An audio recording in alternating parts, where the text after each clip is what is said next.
সেদিন করবো তো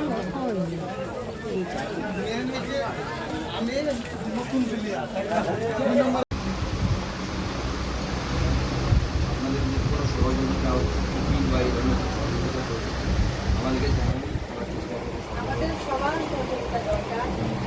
আমি চাই সারা পশ্চিম বাংলা তামান্নার পাশে থাকুক, তামান্নার বিচার ন্যায্য বিচারের জন্য, তামান্নার জন্য দৌড়ক। আমি আমার কোনো পার্টি কোনো কি ওই সবে আমার দরকার নেই। আমার মানুষের সাথে সবার দোয়া চাই, সবাইকে সহযোগিতা করতে হবে। তবে ওই শয়তানদের শাস্তি হবে, তবে ওই শয়তানের শাস্তি হবে। আর কোনো বাড়িতে বলতাম মারি প্রত্যেক বাড়িতে মেরেছে, প্রত্যেক বাড়িতে মেরেছে। পাওয়া যাবে না। বাড়ি ঘরগুলো আপনি যাওয়ার সময় দেখলেই প্রত্যেক বাড়িতে যাবে। ওরা প্রত্যেক বাড়িতে ঢুকে পড়েছে। ওরা একসঙ্গে একটা বাড়িতে 8-10টা এমন করে ঢুকেছে। প্রত্যেক বাড়ি ঢুকে মানে যে একসঙ্গে এক বাড়িতে ঢুকে যে আবার তারা বাড়ি আরেক বাড়িতে গেছে এমন নাই। আমার বাড়ি এসছে, ওর বাড়ি, তার বাড়ি, এমন করে প্রত্যেক বাড়িতে শুনছি। আমার মেয়ে পড়ে আছে, তখন শুনছি যে কে জন সান্ত্বনা দিচ্ছে, কে জন আমাদের বাড়িতে গেছে, ও হচ্ছে আমাদের বাড়িতে গেছে, আমাদের বাড়িতে গেছে। মানে আমাদের এই পাড়ায় প্রত্যেকটা বাড়িতেই ওরা গেছে। প্রত্যেকটা বাড়িতেই 5টা 6টা 7টা করে বোমা মেরেছে। এখন পর্যন্ত আমার সব থেকে যেটা বড় কথা, বড় সেটা হচ্ছে যে এখন পর্যন্ত অ্যারেস্ট হয়নি। এখন পর্যন্ত গাউন ঘুরে বেড়াচ্ছে, ফাঁকায় ঘুরে বেড়াচ্ছে, আরও বাকিরা ঘুরে ঘুরে বেড়াচ্ছে। হ্যাঁ, গাউন হচ্ছে ওদের মাথা।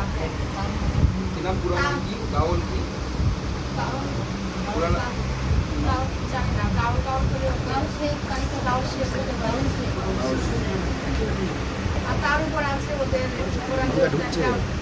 বাকি আছে, ওই জন্য তার উপরে মাথা। সেদিনকে এসেছিল ওরা যে ঈদের পর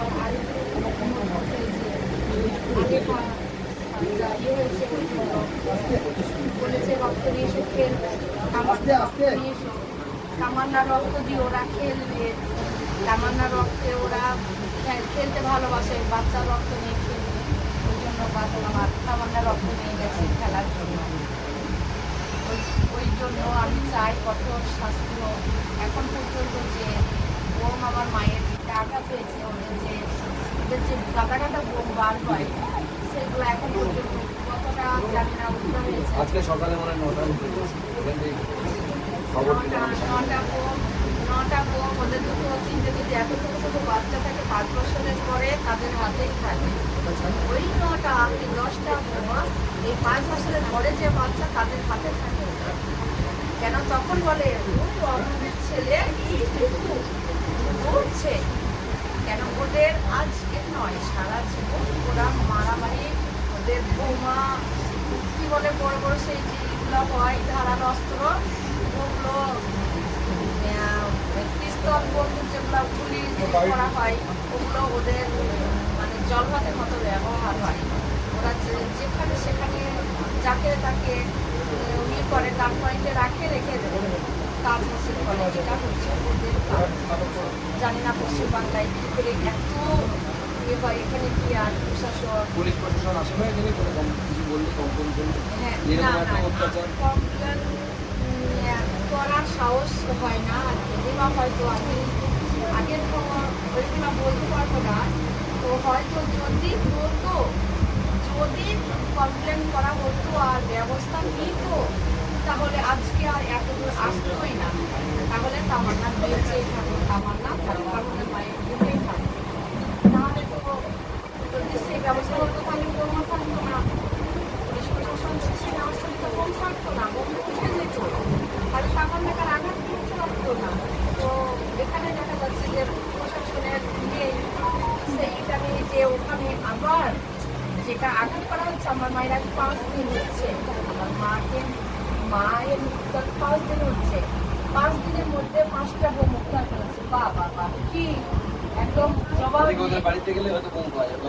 ওদের বাড়িতে হ্যাঁ, ওদের বাড়িতে থাকবে, ওদের বাড়িতে সব থাকবে, বাড়িতে থাকবে, আশেপাশে থাকবে। না থাকলে কি করে নিতে হয় পুলিশ জানে, পুলিশকে দেখতে হবে। ওদের বাড়ির আশেপাশে কি বোম থাকলে কি খোঁজার কোনো ব্যবস্থা নেই প্রশাসনে? কি করে খুঁজবে? প্রশাসন খুঁজবে, পুলিশ খুঁজবে, মমতাদি খুঁজে বার করবে, করে উদ্ধার করবে যে আমার শিশু আমার তামান্নাকে মেরেছে। তো সেগুলো খুঁজে করতে হবে, খুঁজে বার করে নিয়ে যাবে। সবই তো জানে যে কি করে খুঁজতে হয়, কোথায় থাকে। বলে নাকি যে মাটির ভেতরে থাকলেও খুঁজে পাওয়া যায়। এত সেই যন্ত্রণা নিয়ে আসতে হবে, খুঁজতে হবে, খুঁজে নিয়ে যেতে হবে। অস্ত্র শস্ত্র যে ওরা যখন তখন করে গুলি বার করে, বড় বড় যে ধারার অস্ত্র বার করে, ওগুলো খুঁজে বার করতে হবে। নাহলে তো আরো হাজার হাজার তামান্না চলে যাবে, হাজার হাজার তামান্না চলে যাবে। আজকে বলছে তা তুই যতই বুকে মেরে দেবো। আজকে শোনা যাচ্ছে যে তুই তামান্নার মাকে হুমকি দিচ্ছে, তুই যত বলবি তত তোর সূত্র বাড়বে, তত টার্গেট হয়ে থাকবে। তোকে যে যারা সাহায্য করছে, তোর উপরে যারা থাকবে, যারা সাহায্য করবে, তারা টার্গেট থাকবে, তাদেরকে মারবো। যদি আমাদের শাস্তি হয় তাদেরকে মারবো, তোকে মেরে তবে আমরা যাবো শাস্তি, একবারে শাস্তি করবো, এমন আসছে। গত 23 তারিখে যখন ভোটের গণনা চলছে, প্রায় 12-13 রাউন্ড গণনা হয়েছে। সেই সময় তৃণমূলের দুষ্কৃতী বাহিনী, তাদের মধ্যে থেকে মাত্র 5 জন গ্রেপ্তার হয়েছে। প্রায় তারা 20-25 জন ছিলেন। সেই 20-25 জন দুষ্কৃতীদের এখানে তারা দল বেঁধে আসে এবং এখানে যে আম গাছটি দেখছেন তার তলে বাচ্চা মেয়ে খেলা করছিল তামান্না, তার বুকের উপরে শকের বোম মারে। আশেপাশের বাড়িগুলোতেও বোম মারা হয়েছে বলে সাধারণ মানুষ জানাচ্ছে। তাই নয়, পুলিশের কতটা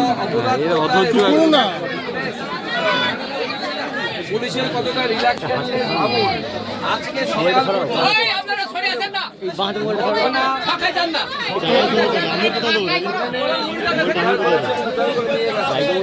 তুমি সাংবাদিক যে তুমি তোমাকে ওখানে দিতে হতো। আরে তামান্নার মা বাবার সাথে আমার কথা হলো। তামান্নার মা বাবা স্বাভাবিকভাবে সন্তানকে হারিয়ে তাদের একমাত্র সন্তান, 4 ছেলে জন্ম হওয়ার পরই মারা যায়। শেষে 15 বছর পর এই বাচ্চাটি হয়েছিল, মেয়েটি হয়েছিল ফুটফুটে সোনার মতো মেয়ে। সেই মেয়ে তাকে আজকে হারাতে হলো এই পরিবারকে, তৃণমূল কংগ্রেসের হারমাতদের জন্য। এবং তামান্নার মা যেটা বললেন যে গাউল বলে কেউ একজন আছে যে নাকি এদের মাথা, সে এখনো পর্যন্ত গ্রেপ্তার হয়নি। তার পুরো নামটা বলতে পারেনি, সবাই গাউল গাউল গাউল শেখ, সে নাকি এদের হচ্ছে নেতা। তার উপরে আবার নাকি অন্য নেতা আছে। এবং সবথেকে আমার খুব বুকে আঘাত লাগলো এই কথাটা। তামান্নার মা বললেন যে ওরা তৃণমূলের স্বাভাবিকভাবে বিধায়ক হয়েছে, আনন্দে ছিল, ওদের ক্ষমতা বেড়ে গেছে। সেই ক্ষমতা বাড়ার জন্য ওরা তামান্না অর্থাৎ ওনার মেয়ে, উনি বলছেন আমার মেয়ে রক্ত নিয়ে খেলেছে, যেহেতু ওদের ক্ষমতা বেড়েছে। মানুষের ভোটে, আমিও মানুষের ভোটে দুবার, আমরা তো মানুষের জন্য জিতি, মানুষের রক্ত নিয়ে খেলার জন্য তো জিতি না। সেই সময় তো ভারতবর্ষের অন্যান্য জায়গাতেও উপনির্বাচন হয়েছে, কোথাও আমরা জিতেছি, কোথাও আমরা হেরেছি। গুজরাটে আমরা জিতেছি, অন্য জায়গায় আমরা হেরেছি। কিন্তু কোথাও তো কংগ্রেসও বিজেপির কাউকে মারেনি। যেখানে কংগ্রেস জিতেছে বা আপ জিতেছে তারাও বিজেপির কাউকে মারেনি। আবার বিজেপি যেখানে জিতেছে তারাও কংগ্রেস বা যেখানে আপ বিরোধী তাদের কাউকে মারেনি। কিন্তু এই পশ্চিমবঙ্গে এখানে এই সংস্কৃতিটা থাকছে। এবং তামান্নার মা এবং অন্যান্যরা যা বললেন যে এদের হাতে এবং এদের পরিবারের বাচ্চাদের 5 বছর 6 বছরের উপর হয়ে গেলে হাতে অস্ত্র, রকেট বোমা এগুলো তুলে দেওয়া হয়। কি হবে এই ভবিষ্যতে? এটা তো স্কুলে যাওয়ার কথা। এদের মধ্যে কেউ বিজ্ঞানী হবে, কেউ ডাক্তার হবে, কেউ অফিসার হবে। আমরা তো সেই স্বপ্ন দেখি। কিন্তু এইভাবে কুশিক্ষার অন্ধকারে যদি এরা চলে যায়, আগামী দিনে তো ভারতবর্ষের এরা সুনাগরিক হতে পারবে না। এরা সারা জীবন এই ধরনের গুন্ডামি বদমাশি এইভাবে করে চলবে। দাদা বলছি, এর হাত থেকে মুক্তি চাই। বলছি বলেছেন যে সংখ্যালঘু এলাকায় সংখ্যা উন্নত, হ্যাঁ তার মাকে হুমকি দেওয়া হচ্ছে না। আইনি সহায়তা